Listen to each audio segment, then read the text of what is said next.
सबुदिन परी पुणी स्वागत करुछु। आसंतु जानिबा कोन रहिछि आजिर पाणीपाग खबर। केउ जिल्ला पई आईएमडी पक्षरु केउ अलर्ट जारी करा जायछि तो केउ जिल्ला गुडिक प्रबलरु अति प्रबल वर्षार संभावना रहिछि। वीडियोटा स्टार्ट करबा आगु आपण प्रथम थर पई वीडियोटा देखिथिले चैनल को सब्सक्राइब करी बेल आइकन मध्ये प्रेस कर दियंतु। तो स्टार्ट कर देबा वीडियो।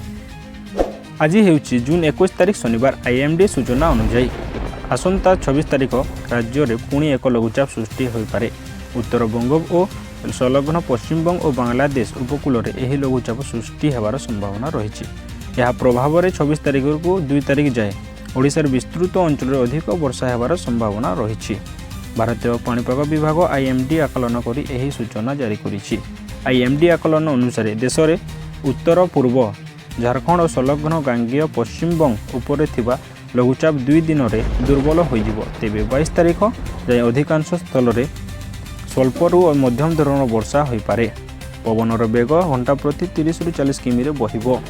26 तारिख सुधा मौसमी देशर सबु स्थान में अग्रसर हो आकलन करी कुआ जाउछि। 21 और 22 तारिख पई मयूरभंज और केन्दुझर अधिक वर्षार संभावना रही। गुरुवार हीराकुद 25.6 मिलीमीटर वर्षा रेकर्ड होता बेले संबलपुर में 19.3, झारसुगुड़ा 17.4, तालचेर 16.4, राउरकेला 15.5 और अनुगुर में 15 मिलीमीटर वर्षा रेकर्ड होती। वीडियोटा भल लगी निश्चित भाव में गोटे लाइक करदेवे। धन्यवाद।